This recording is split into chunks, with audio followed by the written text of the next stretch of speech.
This week's scenario is Outlast from the 2017 Steamroller packet. This scenario does have the Killbox artifice in effect and consists of 2 circular zones which can be controlled for 1 CP by warrior units, warcasters, and warlocks, and 2 flags which can be controlled for 1 CP by solos, warcasters, and warlocks. Victory conditions consist of earning 5 more control points than your opponent or caster assassination. Alright, welcome back to another game of Warmachine. As some of you may or may not know, over the last few weeks we have, here at AM, have actually been doing a scramble. And it's kind of why you see a lot of repeat lists. Well, this game here happens to be for the Wooden Spoon Championship. I.e., who is at the bottom of the roster for this scramble. And right now it's between me and Taodark. I figured if I'm already here, I might as well play a list that I really like, which is going to Makeda 3 in the Exalted Court. And, well, you've seen this list before, so it's kind of understandable as to how it's going to be deployed. Hello everybody, Taodark here. So this week I get faced up against Pokey for one of my last video. It looks like my choices against what he's going to be playing against is either he's going to be throwing down his Makeda list with all the heavies, or he's going to be throwing down his Zakar list. I feel like he's going to be leaning more towards his Makeda list, and I don't feel comfortable putting my Siphon list into his Makeda list because I think he trades his beasts up way too easily. So I end up going for hopefully choking him out with just dude spam galore from Exulon, and then just trying to push for either a scenario kill or a scenario win or an assassination if it presents itself. The big thing I am concerned about is that this list has the ability to kind of go through a Pac-Man spree with both Molik Karn and another heavy like the Centurion or something like that. So I have to be mindful in trying to scalp out those pieces. Otherwise, he's just going to chew through my infantry, and I'll have no hope, except for preying on tough, and that's never a good thing to do. So I deploy relatively central. I'm not committed to any scenario element just yet. I want to see how the first turn plays out before I decide where I'm going to go. Turn 1. Pretty much, I have a lot of infantry that I'm going to have to chew through. I don't think that Taodark's going to give me any kind of opportunity to do a caster kill. So I'm pretty much going to come up, try to block out the zone, not block out the zones, but hold the zones and hopefully keep him from scoring. I only have 2 units, one of them being the Nihilators, the second one being the Beast Handlers.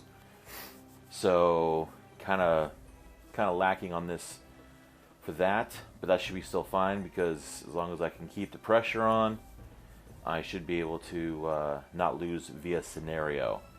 I think I have enough beef on the table that I should be able to weather most of what his infantry can dish out. So I feel pretty good about my odds. It's just, can I make it all the way through? Can I whittle him down to get in a caster kill, or get there via scenario? Can I have enough infantry left, or of course my caster can also score, to go on scenario. So turn 1 is pretty much everything getting at the table as fast as possible, getting into a very good position, good table position to hopefully try to intimidate some with how fast I can get up and the amount of attacks that I'm hoping I can potentially put out if he, comes up too close. Now, one thing that you don't see is that Taodark does have 1 unit in ambush, so it's going to be. So I'm trying to stay central so he can't come in and charge me. So not much is going to go to the to the far extremes of the board, the table edge. So that is my plan for right now, is to see, to get a good table position, and hopefully by turn 2, I'll be able to cement that table position, and then we will get into the fray later on after that. Mercenaries, turn 1. So he's advanced up. He hasn't necessarily... I shouldn't say advanced up. He came up pretty good far. Aggressive enough that I can't just go herp derp run forward with all my dudes. So what I end up doing is basically pushing myself forward. So I'm not committed to the zones yet. Being the fact that I'm the bottom of the turn means that he's not going to score next turn. He'll be able to get into the zone, but he's not going to be able to score. So I put myself close enough to not necessarily get supercharged or a large portion of my army to get charged, but close enough that he's not, I will be able to commit resources into the zone before he could potentially score on the top of 3 or the bottom of 2. So I basically advance up to get my army ready. I'm going to devote one of my Bender and Slaver units to one zone, another Bender to Slaver units to another zone, and then I'll keep my half unit kind of tucked back. And my scoring scenario pieces are going to be my Overlords, so I'm not going to commit them in any way, shape, or form in this turn, and probably not the next turn, at least not deeply, because they're going to be my unit, my warrior unit that I use to scoring. The slavers and the benders are too large and too easy to kill for me to put them into a zone and hope that they are going to survive long enough to score in following turns. So they're my jam. And then my 2 monstrosities, because I only have 2 and they're a high commodity, I'm only going to devote them to a turn where I'm going to get maximum effort out of them. So they advance up, but they do in a way where there's forest in the way, or there's a wall that will prevent charging, or anything to that effect.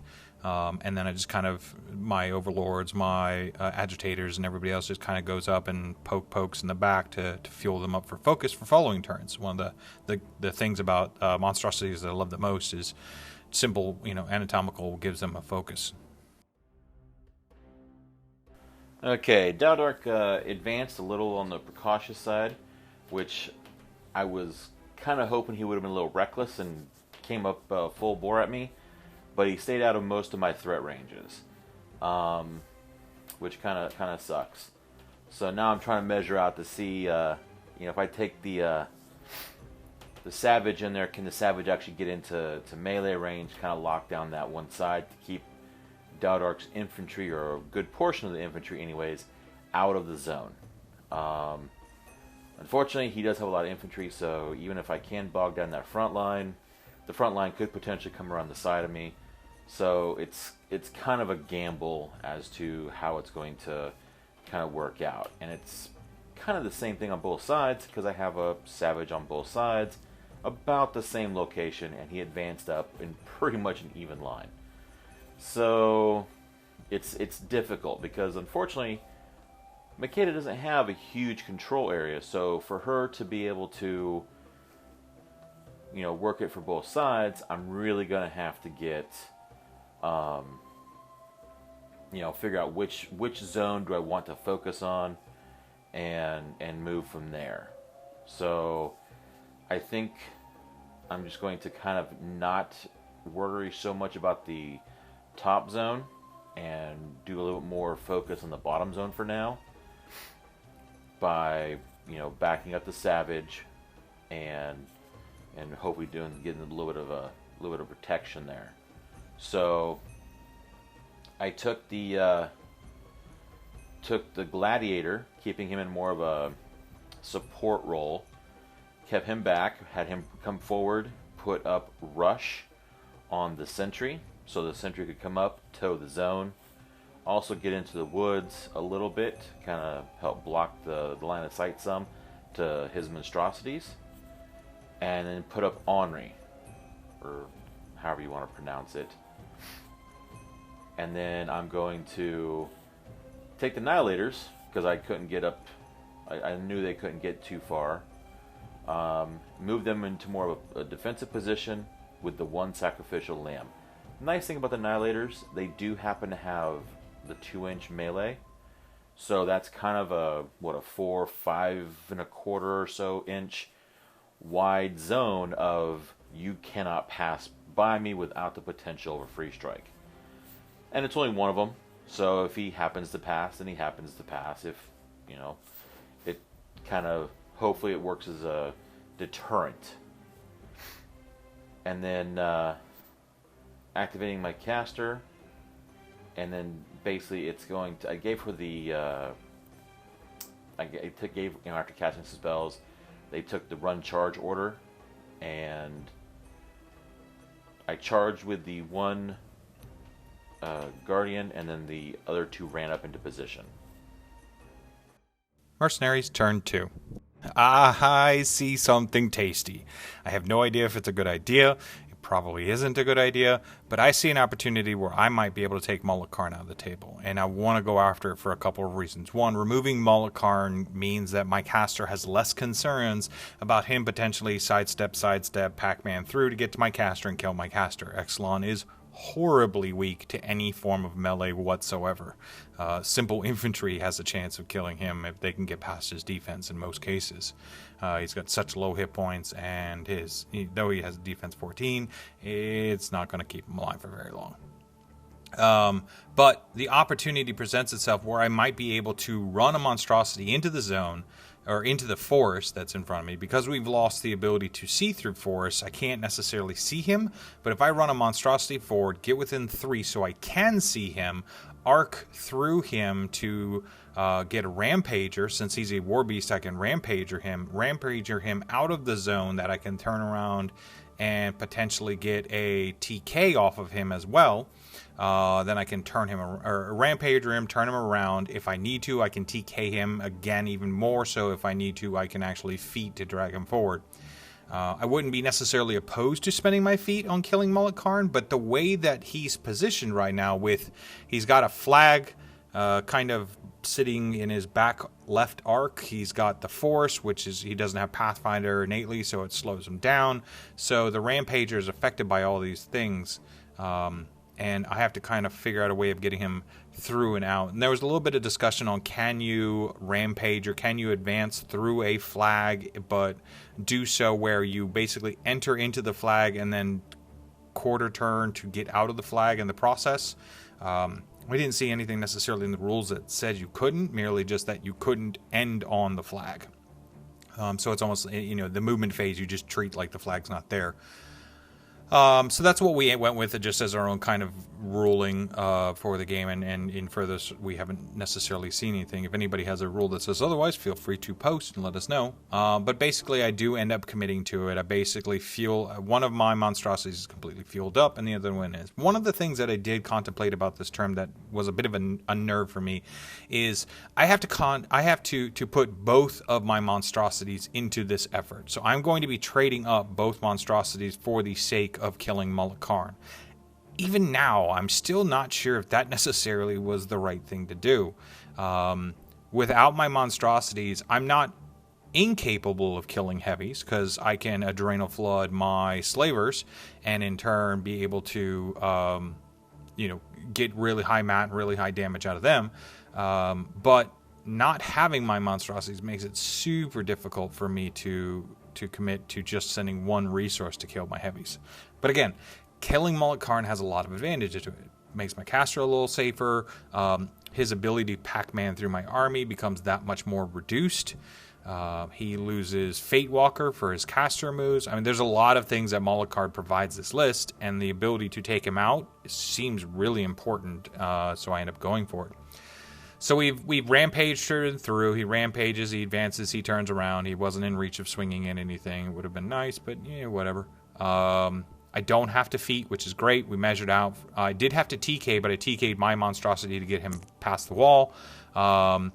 We don't have to feat any further, so I basically advance him up and start looking into things where I can get a little bit more damage and set some things up. So one of the things I do is I advance up one of my Overlord units.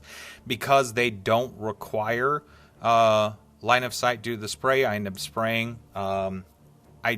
I think we have to go back because I don't know if you can spray through 3 inches of forest. Luckily, nothing happened. Like, it didn't damage the Soul Order, which is what I was going after. But I think there might be an error in that play, in the fact of I don't think you can spray more than 3 inches, so what I need to look that up. But we basically go through the actions. The monstrosity advances up, and he just goes to town. With the fact that Molik Karn's turned around behind, it's that much easier to hit. I have an agitator in the area in order to give him a bubble, increased mat, and just beats the hell out of him. Now, he does force me to re-roll several of the attacks.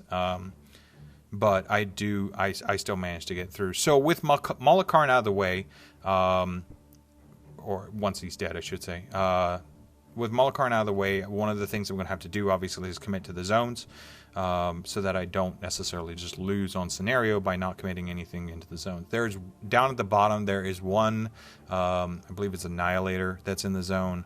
I'll go after him for the sake of, hey, killing something, because they don't have vengeance or anything to that effect, I don't believe.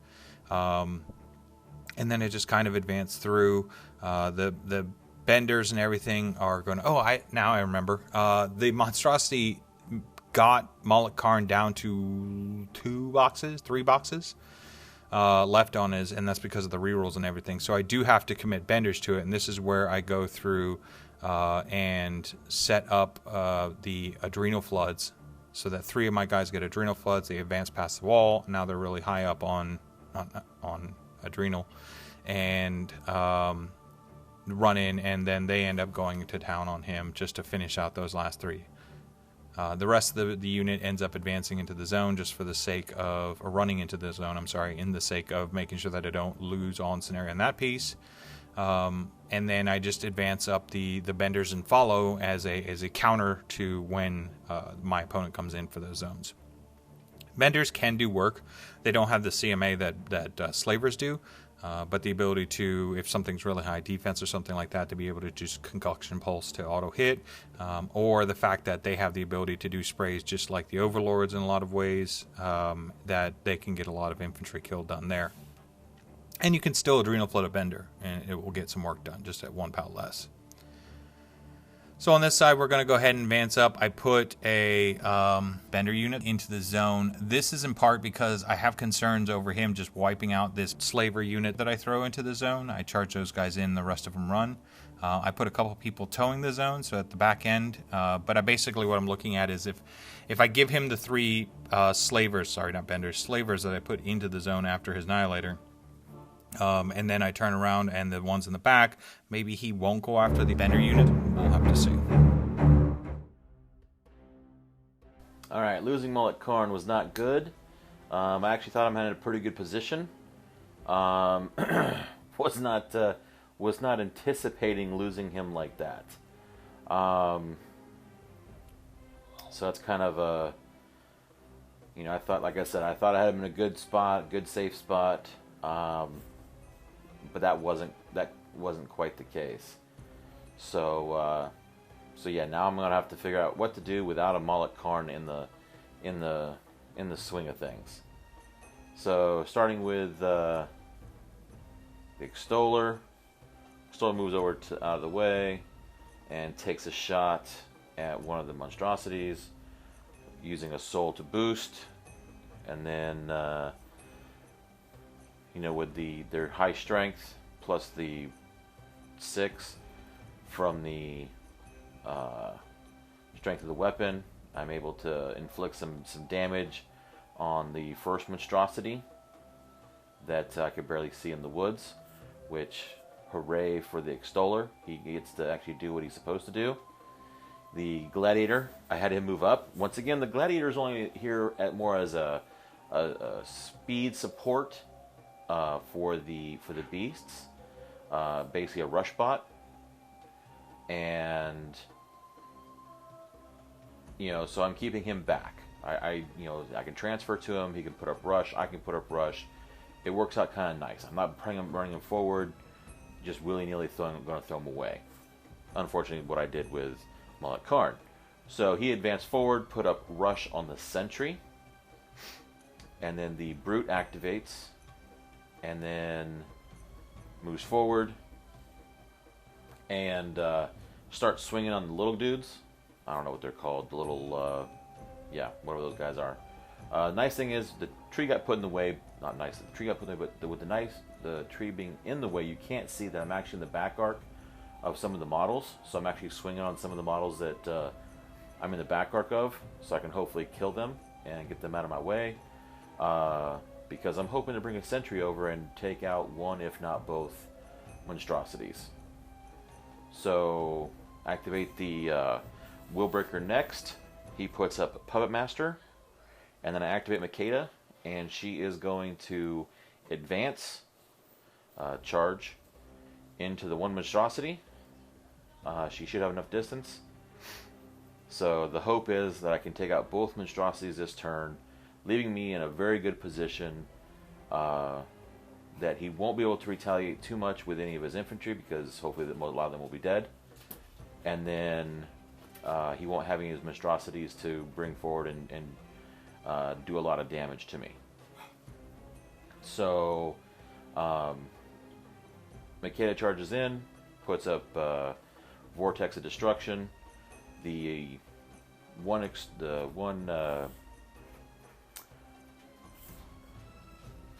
member of her unit charges into the whatever the Cephalyx people are, and the other one's kind of stuck back out of the way. Couldn't move up too much. Couldn't see anything to charge into.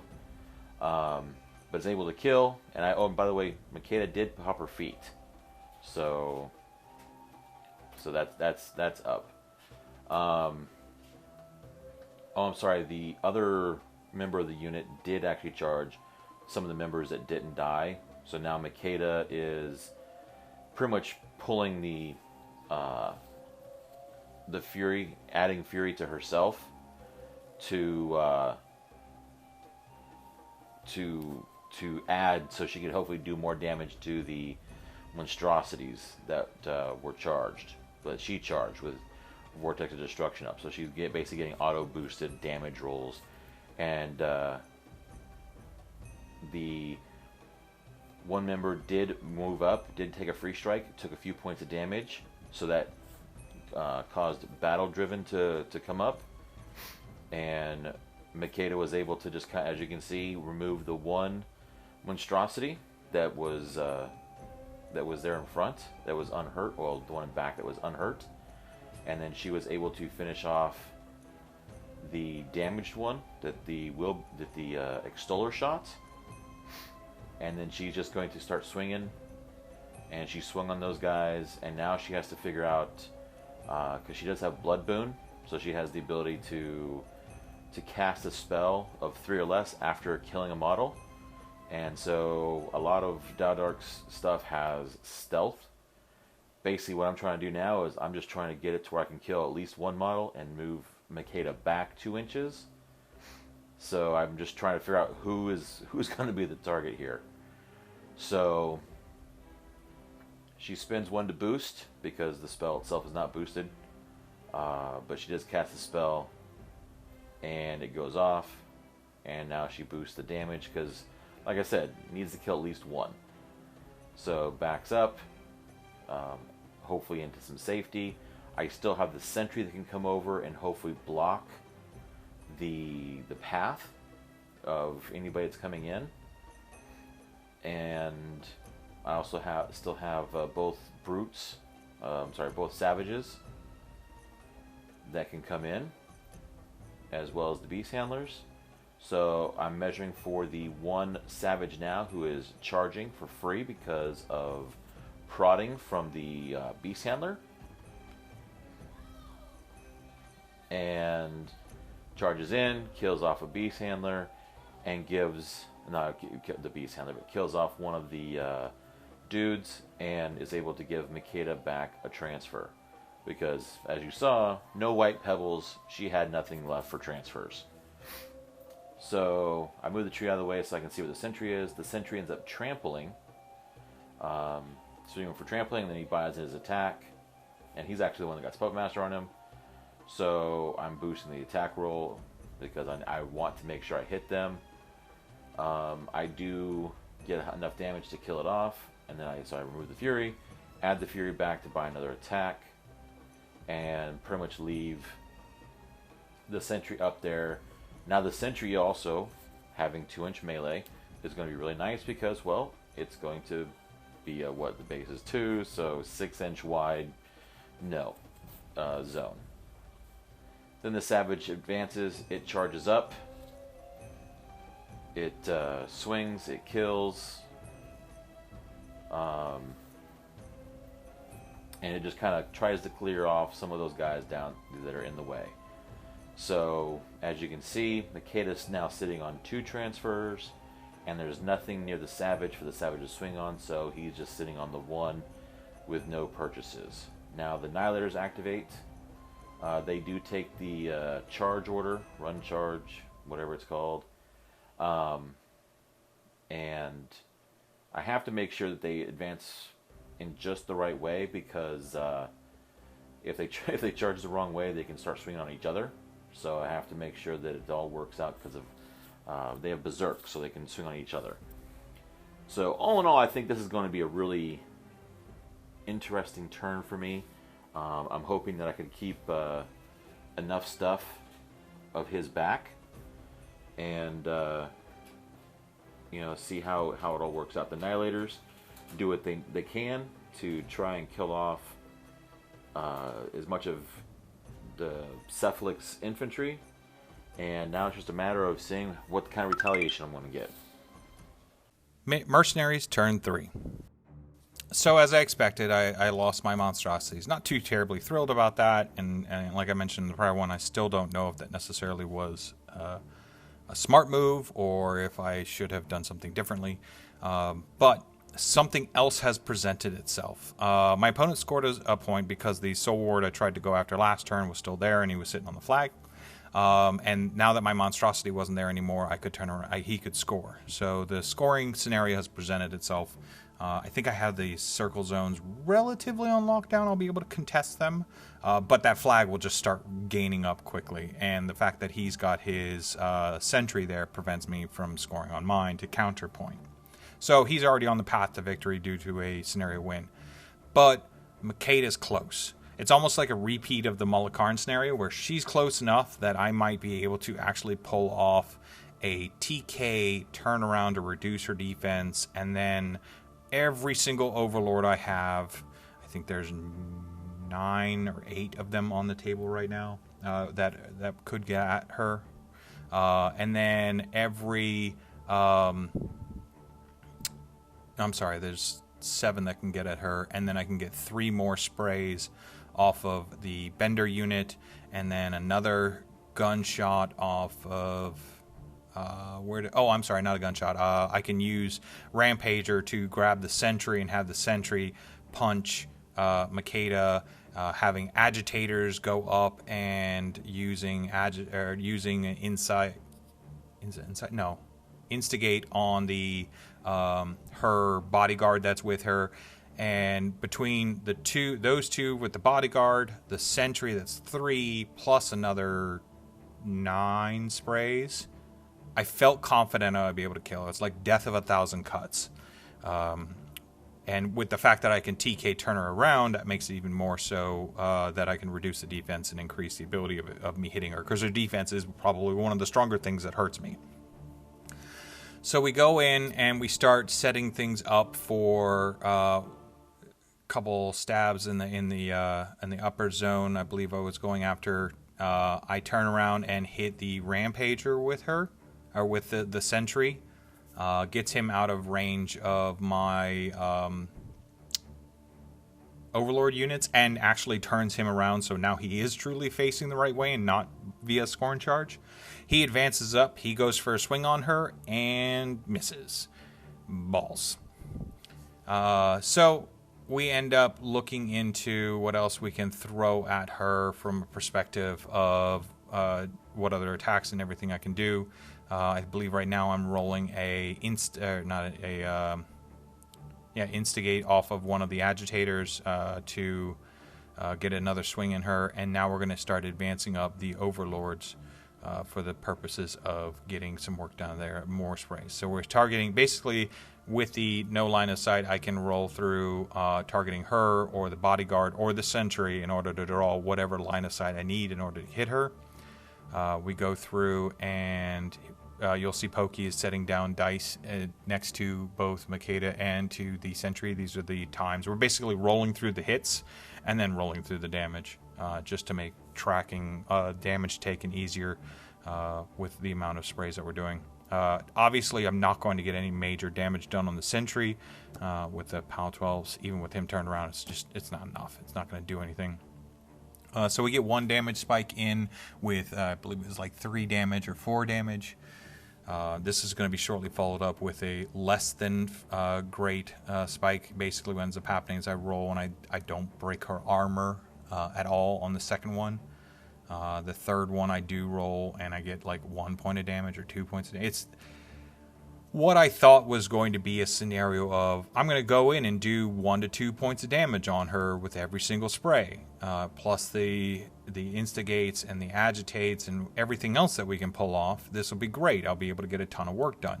And missing 1 or 2 ends up setting me up for, oh no, this might not turn out the way we felt. But I felt confident. I felt there was enough on the board. There's enough opportunities. All I had to do was 16 points of damage. So basically, if I'm doing 2 points of damage per, then I only need 8 of them to stick. 8 of the, like, I don't know, 13 or 14 attacks that we were doing. So here's where I start getting some damage in, and I start getting some work done. Now, one of the things that I had to do was move one of my Overlord units so that it could turn around and... or I'm sorry, not Overlord, the Benders, basically getting the Benders to advance up so that I could get some work done between, with 3 more sprays out of the Bender unit. As I mentioned earlier, they have almost the same capacity as the Overlords when it comes to sprays, not necessarily at the same magic value because the leader is a lesser magic value, but I can get sprays on. You'll note that the very first one I measured, however, had to hit Exulon in order to get the angle I needed to hit Makeda, which was unfortunate that it did hit because I got he gets a back bonus to it. But damage-wise, I'm going to take some damage. I shouldn't take a lot of damage, and then I roll boxcars and do 9 points of the 15 that he had available to him. Just blasted my caster. And if it didn't make it any worse, the salt and the injury of me just basically almost killing my own caster with my own spray, I did no damage to Makeda with those last 3 sprays. Turn 4. I don't know how I survived it. I survived it somehow. There was like, what, 20 attacks, 15 sprays. I don't know. It was a lot. It was a lot that came my way. So somehow or another, I survived it. And now I'm got to figure out how I'm going to do this. Not that I have to figure it out as in it's a bad thing. Figure it out as in like what's the proper sequence to get in there and kill his caster. At this point in time, I'm thinking I'm down to probably about around 10 minutes, give or take, left on the clock. So it's a matter of just trying to figure out, you know, the sequence. Unfortunately, my Savage failed his threshold check, so now he has to hit one of his own people. He actually ends up killing off the Annihilator leader, but, you know, but that's okay because I can just put him back there in the back and he'd be okay. Now I have my caster, who I then activate. She charges his caster, Taodark's caster. She still has up Vortex of Destruction, and I use the attack from the unit member to swing on him, and with the auto boosted because of, well, charging, I missed the charge attack, but I did hit with his second attack, and the auto boost because of Vortex of Destruction allowed me to kill his caster. It was a great game. Thank you for watching. For my last game, I didn't want to be how I went out. You know, losing every single game on this past round of the scrambles, but it unfortunately was. I really felt like I had, with all the amount of attacks that I had on Makeda, I had a chance. I had a really good chance of actually pulling off the assassination. It was probably just a bad play on my part, handing over my 2 heavies, even though it was for Makeda, for Molik Karn. Relying too much on my dice to try and pull off the assassination, only for them to turn around and miss a whole bunch. And then on the one time I do want them to miss my caster, they just go whole hog and boxcars myself. What can you do in that scenario? It's sometimes the dice do play a factor in the game. It's one of the reasons that we incorporate the dice in the game, but that's not the reason why I lost. The reason why I lost was just, you know, I needed to play better. My opponent outplayed me, set himself up, got things in place where I needed to get scenario wins, and I lost. So that's the way it ends.